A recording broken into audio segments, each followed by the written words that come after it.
not necessarily state or reflect those of the company and its management. Furthermore, the views and opinions of the guests do not reflect those of the hosts of the show, the management, and the network. Pagkabuhay, maglalabasan ang mga intriga, mababasag ang katahimikan, malalantad ang katotohanan. The Buzz 10 presents Tales of Drama and Deceit, the POV Special. Ann Curtis at Sam Milby, may bagong pasabog tungkol sa malaking kaganapan sa pagsasama nila. Sunshine Dizon, haharapin ang mga intriga kaugnay ng kanyang biglang pagpapakasal. Ex-Pinoy Big Brother housemates Johan at Kathy, handa na nga bang ituloy ang naudlot nilang pagmamahalan? Francine Prieto, may haharaping mga bagong pagsubok matapos pumanaw ang kanyang ina. Ang matitinding banggaan sa Pinoy Big Brother Teen Clash of 2010. Ibubunyag, beauty pageant contestant Venus Raj. For the first time, ibubulgar ang damdamin tungkol sa pagkaka-dethrone bilang 2010 Binibining Pilipinas Universe. Live!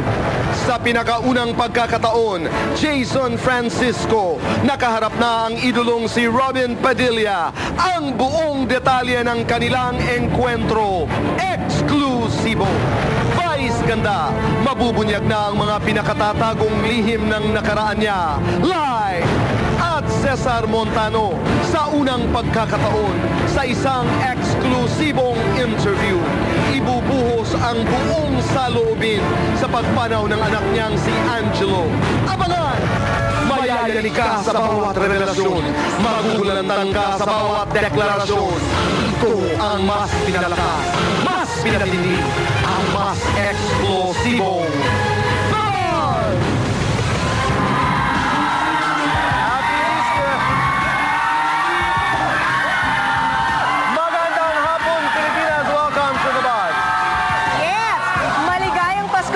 buhay ni Jesucristo. Happy Easter. Yes. The biggest miracle sa ating in Christianity, mga kaibigan. Kaya sana ay mula sa araw na ito ay maging mas magandang ating mundo, mas mabubuting tao ho tayo. Let's smile. It's a great life. It's a good life. Okay, ang dami today, boy. Tales of drama and deceit. We have, let's start off, si Sunshine Dizon, she got married. She did. And Shine, maraming salamat dahil sa iyong pagmamahal sa amin dito sa The Buzz. She granted that interview. Of course, we have another story with Francine Prieto. Itutuloy po natin ang kwentong yan, mga kaibigan. But where were you? How are you, Chrissy? Okay. Na-miss talaga kita. No, I have such an interesting kwento talaga. Okay. Nakakaloka. It will only happen to me. Okay. Why are you laughing? Hindi pa ako nag-start. Because things that happen to only you are funny. Okay. Pero okay na rin. Kasi swerte daw. Okay. Kagabi, boy, mapalad kami kasi naanyayahan kami to join the Easter Vigil celebration of El Shaddai. So we Brother went. Mike. Yes. The whole family, okay, but ito yung nakakaloka. During the mass po, so this is roughly about 1 in the morning, okay, may bird, okay, na lumipad. Sabi ko na sa'yo, bird, funny. Okay, bird. Oo. Okay. And then, as in, boy, naiputan, as in, nagpupo on my head. Okay? There was, sandali mga kaibigan, there was one bird that... I don't know, flock siguro, I don't know. Basta there was a Hindi ko bird. alam how it happened. Okay, and then? Okay, kasi, biglang my sister Pinky said, ang seating arrangement kasi was that Sister Belen, she's the wife of Brother Mike, and then yung wife ni Senator Tatad, and then si ate, ako, Pinky, and si Sister Baby. Ang reason po kung ba't ginitna ako ni ate at ni Pinky, kasi daw baka kung ano-anong masabi ko kay Sister Baby, mapahamak pa kami. So they said, you better stay here in the middle. Kasi yung seating arrangement, hindi naman ako dapat yung sa gitna, dapat dito ako sa next. And your sisters were right. Okay. No! Because Pinky said, no, sabi ni Pinky na, my gosh, that was my seat. It should have happened to me. Okay, anyway. So Pinky said, Chrissy, parang there's like green, uhog-like substance on your head. And I said, what? And then ate said, oh my God. Sabi ni ate, And then they started giggling Okay. in the middle of the mass. Sabi ko, Okay. stop giggling! Kasi niiyak-iyak na ako doon. Tapos sinabi nila na, it can only happen to you. I'll clean it, I'll clean it. Sabi ko, how will you clean it? Tapos sabi niya, I have Kleenex. And then, ako may Alco-Gel. So nilagyan nila yung Kleenex. Tapos pasimple sila. Kasi ang daming camera na pinupunas-punasan yung ulo ko.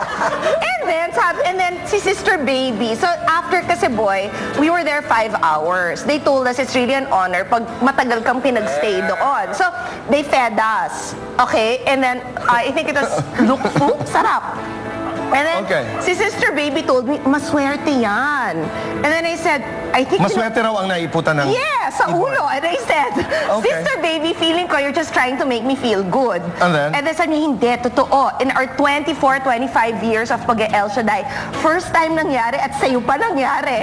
Sabi ko, correct. Okay, eto. So, pina-research ko sa writers natin kung swerte talaga. Okay. Okay, and according to Answers.com, okay, lalo na pag Easter Sunday, sa Cleveland daw, more than 100 years ago, there was a preacher who said na pag sana nga daw, kasi parang it happened, bird poop fell on this guy's head. At sinabi nung preacher sa kanya na, or pastor, na sana Easter Sunday nangyari yan because it's a guarantee na one whole year kang maswerte. Yay! So, ngayon, I'm sure lahat ng nanonood sa atin ngayon maghahanap na ng ibon. Ano ka? Meron doon, no? Sandali. Pero di ba, boy? Only me, di ba? So, hindi na po ako, hindi na ako sad ngayon. It's okay, that's life. Anyway naman, when I got home, nag-shampoo na ako ng 3 beses with Pantene, so bonggang-bongga. Ganito na lang mga kaibigan, sa dami-dami ng tao, sa laki-laki ng lugar na iyon, yes, boy, with like 300,000 people there. How many? I'm imagining about 300 to 400,000 people doon. Napili ang iyong ulo ng ibon. Okay. Di ba? And then, so yun po. So okay na lang, di ba? That's life. Okay, ako naman mga Marami kaibigan. pa ako mga kwentong nakakaloka. Mamaya, pagkukwentuhan natin na kayo from Boracay, nagbukas kami ni Boy ng aming restaurant, Sir Boy Barbecue. Kasama namin si Carmela, si Loy, si Boy, Boys of La Carmela de Boracay. Marami ang tao, kulang sa artista, pero marami pa rin tayong mga kwento na ibabahagi po sa inyo. Pero boy, ito yung bongga. Because, and I can attest to this because my cousin Rina watched last night talaga. And she Ako said, din. It was really, you watched? Last full show, mga With kaibigan. Nanay? No, Nanay wasn't here. Inaantok na. But she's gonna But watch she loves today. Sam. She loves Sam. Pero last full show, hinabol ko po. Tinatanggap ko, hindi ko po naumpisahan, but the movie is great.